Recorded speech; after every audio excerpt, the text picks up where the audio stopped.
Soyez les bienvenus, chers téléspectateurs, dans l'interview d'Africa 24 qui reçoit Amadou Ba, ministre de l'économie, des finances et du plan du Sénégal. Soyez le bienvenu, monsieur le ministre. Bonjour. Alors, nous allons parler de ces sujets à travers des questions qui sont posées sur cette table. Alors, vous avez des plaquettes. Pouvez-vous lire la première à voix haute, s'il vous plaît? Le Sénégal peut-il atteindre les objectifs de croissance fixés dans le plan Sénégal émergent?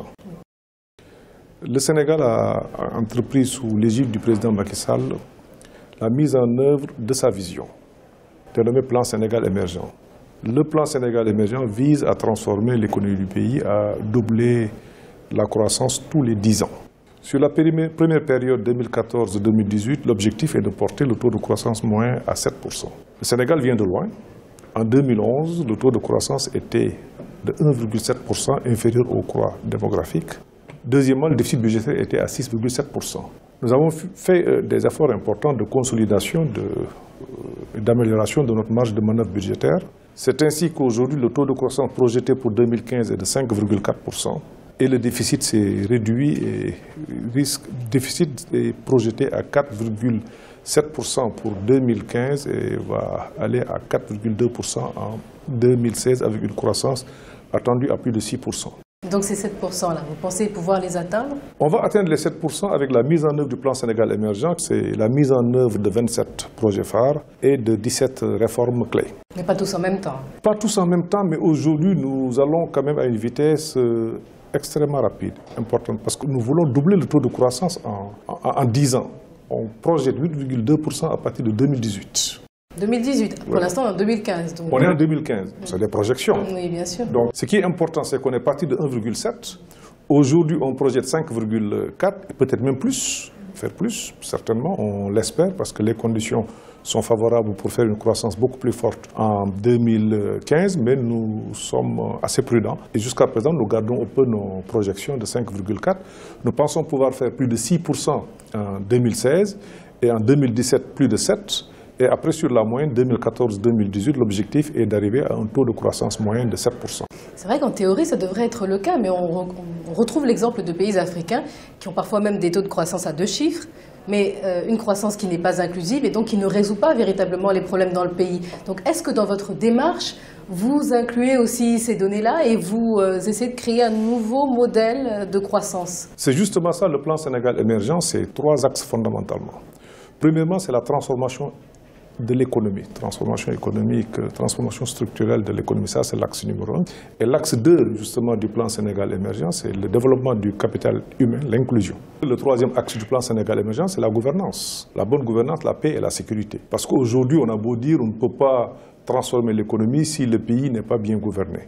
Et de ce point de vue, le président de la République a pris des mesures fortes qui sont mises en œuvre, qui lui ont permis d'améliorer sensiblement la gouvernance. Vous l'avez vu un peu à travers, disons, les appréciations de la Fondation Mo Ibrahim. Du Fonds monétaire international aussi, qui a soulevé le fait qu'effectivement il y ait plus de clarté dans la gestion. Nous avons fait un effort extrêmement important de rationalisation budgétaire. Des réformes importantes ont été faites pour améliorer les recettes et pour simplifier le processus de collecte à travers une réforme du Code général des impôts et une réforme du Code des douanes. Ça, c'est la première chose. Du point de vue des dépenses, on a rationalisé les dépenses, bien amélioré la qualité des dépenses publiques. Et aujourd'hui, nous avons tout le budget consolidé d'investissement, donc les investissements qui sont faits au Sénégal, par l'État seul ou en tout cas avec le soutien des partenaires techniques et financiers. Ce que l'on peut dire aujourd'hui, c'est que ces investissements sont parfaitement alignés sur le plan Sénégal émergent. C'est vrai qu'on parle beaucoup, le gouvernement parle beaucoup du plan Sénégal émergent, de sa mise en place, mais est-ce qu'il n'y a pas au niveau de la population un problème? Parce que le plan Sénégal émergent est dans la perspective. Les Sénégalais attendent, après les promesses de campagne, des résultats plus concrets, plus rapides, palpables. Comment gérez-vous ces attentes? Il y a des efforts palpables qui sont aujourd'hui perceptibles par les populations. Prenons le cas aujourd'hui des bourses familiales. En 2016, on sera à 200 000 familles. C'est 250 000 familles qui, peut-être dès l'année prochaine, vont obtenir des transferts monétaires venant du budget de l'État. Donc une promesse a été tenue. C'est une promesse tenue. L'autre promesse, ce sont les infrastructures. Aujourd'hui, nous allons démarrer dans les prochains jours l'autoroute la plus longue qui va faire 110 km d'un seul tenant. Et en matière d'infrastructure, par exemple, le ton avait été donné même avant l'arrivée de l'actuel président. Oui, mais il fallait faire plus, mieux dans un délai plus court. Vous faites plus, vous faites mieux, vous trouvez? Le président de la République a posé la première pierre du prolongement de l'autoroute. Sur 17 km, ça a été déjà fait. Il ne reste que l'ouverture officielle. Dans le même temps, nous sommes en train de démarrer l'autoroute Thiès-Touba, c'est 110 km. Cela veut dire quoi? Ça veut dire que ce qui est fait en 7 ans, 8 ans, qui est quand même un effort considérable, aujourd'hui, en 2 ans ou 3 ans, le président de la République va faire 2 fois plus. Plaquette suivante, s'il vous plaît, monsieur le ministre. Doit-on impérativement accélérer les réformes structurelles? Oui. Aujourd'hui, nous sommes dans une phase de mise en œuvre du plan Sénégal émergent. Comme nous l'avons dit tantôt, mise en œuvre du plan Sénégal émergent, ça signifie 2 choses. Mise en œuvre des projets, nous y sommes. Des projets importants aujourd'hui sont en train d'être faits dans le domaine de l'agriculture. Aujourd'hui, le Sénégal ambitionne d'avoir l'autosuffisance en riz à l'horizon 2017. Peut-on accélérer ces réformes-là, au vu d'un certain nombre de réalités? Je parle de projets. Oui. Maintenant, quelles sont les réformes à mettre en œuvre pour rendre ces projets possibles et pour avoir toute l'efficacité souhaitée dans la mise en œuvre de ces projets? Parce que lorsqu'on fait un projet, on a un objectif derrière. Ces projets, aujourd'hui, le financement est bouclé. Le Sénégal, depuis le groupe consultatif, a obtenu et signé avec la communauté internationale. Le groupe consultatif, c'était au mois de février, le 24 février 2014. Aujourd'hui, on est à plus de 60% d'engagement concrétisé, c'est-à-dire ayant fait l'objet de signatures avec les bailleurs de fonds. Maintenant, il faut faire des réformes importantes parce que les investissements publics ne suffisent pas à multiplier la croissance par 2. Il faut améliorer l'environnement des affaires. Des efforts ont été faits. Le Sénégal, l'année dernière, a été le 5e meilleur réformateur mondial.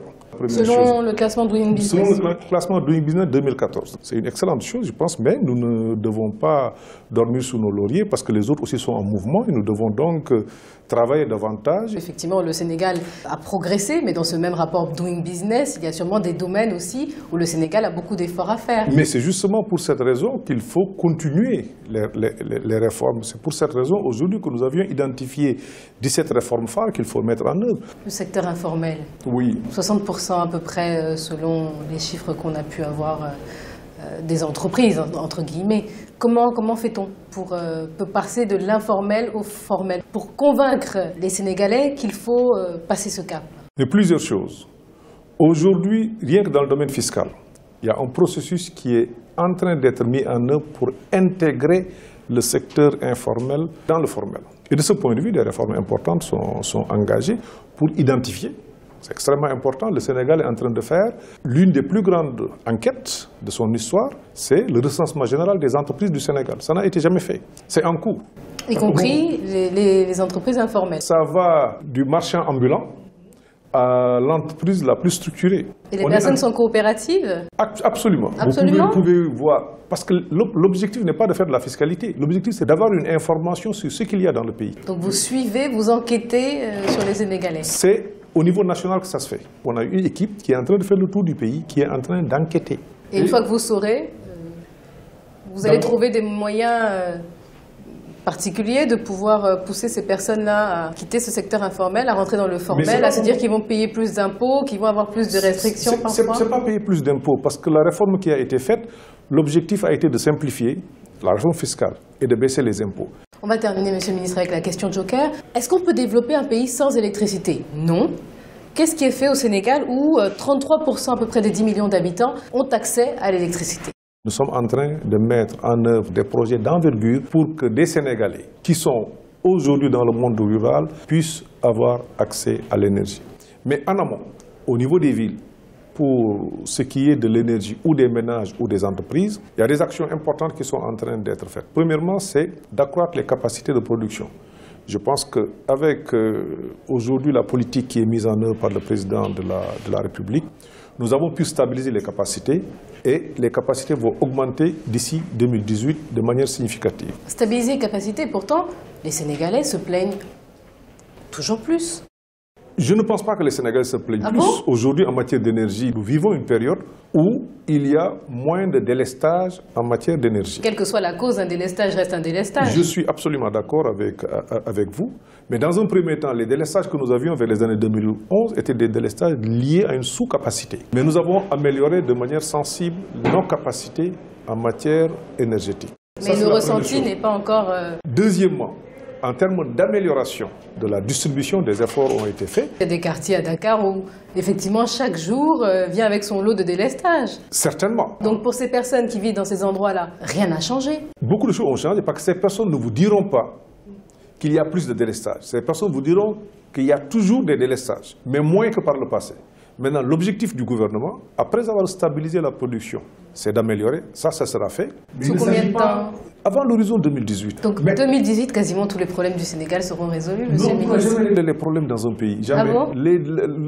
Malheureusement, l'économie, c'est un peu la science de vouloir régler des besoins illimités par des moyens limités. C'est ça un peu une des définitions de la science économique. Et nous sommes dans un monde moderne où les populations demandent et continueront de demander, et c'est à juste titre, il appartient aux États de s'adapter. Nous travaillons à améliorer les conditions de vie des Sénégalais sous l'égide du président Macky Sall. Tous les processus sont en cours. Absolument. À des horizons qui demandent même que le gouvernement, ou en tout cas l'actuel président, soit reconduit pour pouvoir continuer cette démarche. Je pense que ce qu'il faut au Sénégal, que le travail qui est entamé puisse être poursuivi et continué. Parce qu'aujourd'hui, on a un plan cohérent. Donc finalement, ce qu'on dit aux Sénégalais, c'est si vous voulez atteindre l'émergence, il faut voter encore une fois pour nous. C'est ce que je dirais. Et c'est ce que les Sénégalais doivent faire et je pense qu'ils le feront. Merci à vous, Amadou Ba. On rappelle que vous êtes ministre de l'économie, des finances et du plan du Sénégal. Merci. Je vous remercie. Et merci à vous, chers téléspectateurs. C'était l'interview d'Africa 24. À bientôt.